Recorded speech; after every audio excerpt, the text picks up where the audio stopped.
Today I'm going to review a Doctor Who story called The Sea Devils. Those things that attacked us. You said you'd seen something like it before.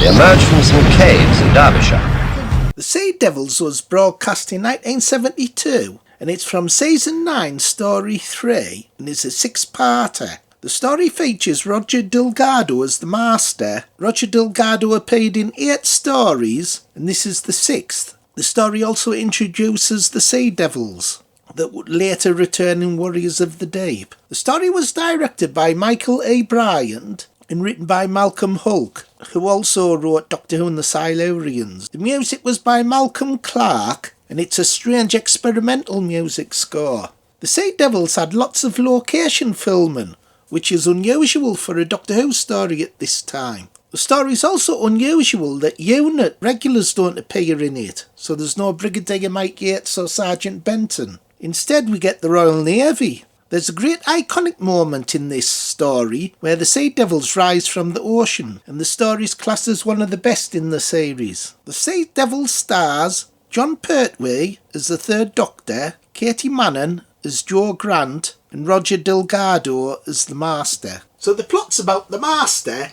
He's in prison because in his last story, The Demons, he was captured. So there's good continuity. So while he's in prison, he happens to find a way to team up with the Sea Devils. And this is exactly the middle of the Pertwee era. He did 5 seasons. This is his 3rd season and his middle story. So at this point, Pertwee, Katy and the Master, Roger Delgado, they're all on top form. They're used to the parts. And you can see that the show's really getting into its stride. However, Unit's not in this, so you don't get the Brigadier Mike Yates or Sergeant Benton.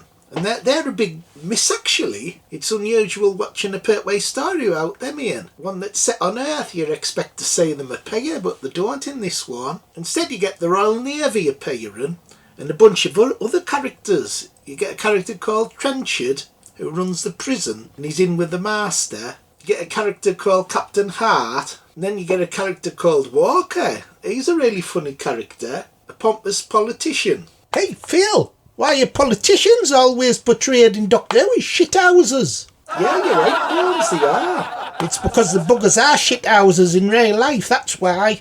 So this introduces the Sea Devils, and they look excellent. I thought the masks, they look so much better in this story than they do in the later story, Warriors of the Deep. I like the string vest that they wear as well. I even like the weapon. It's like a circular weapon. I thought that was unusual. So they look especially good in this story. I think a lot of it's to do with the lighting as well. They're kept in shadows a lot. However, there is a great scene in daylight where they rise from the water. Sort of like an iconic classic moment. There is quite a bit of continuity in this story. They mention Doctor Who and the Silurians. The Silurians are sort of like the Sea Devils' cousins. Dudley Simpson doesn't do the music in this story. Instead, you get experimental music by Malcolm Clarke, and to be honest, I don't like it. It gets on your bloody wick. Akira!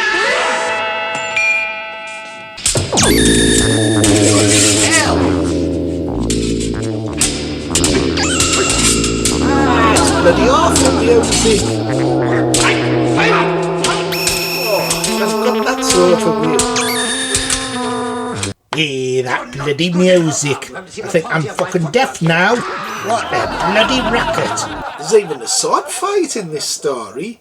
The Doctor and the Master have a sword fight. Hiya! Yeah, fancy the bloody Doctor having a bloody sword fight with the Master. Does bloody John Pertwee think he's fucking Errol Flynn? What are you laughing at? Yeah, he's like Errol Flynn in it.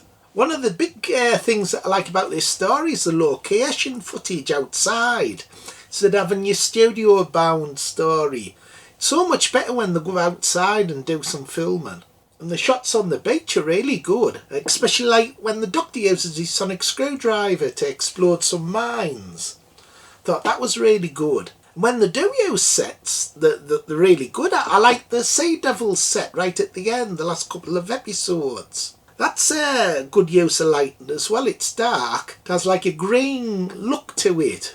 I thought that was really impressive. It's not without its faults though. With it being a 6-parter, it is a little bit too long. I do prefer 4-parters better. So this is classic Doctor Who in the Pertwee era. It's a really strong era. In fact, all the 70s are, the Pertwee and the Tom Baker era. And is this story better than Doctor Who and the Silurians? It's difficult. I do like both of them.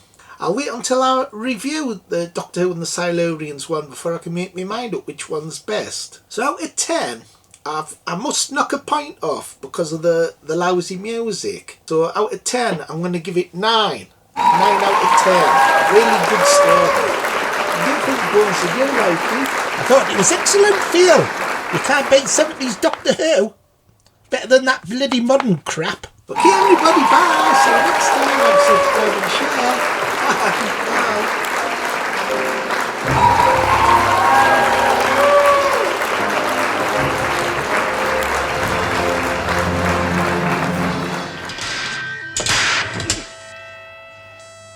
I always find that violent exercise makes me hungry. Don't you agree? And you'd better enjoy your meal, Doctor, because it might be your last.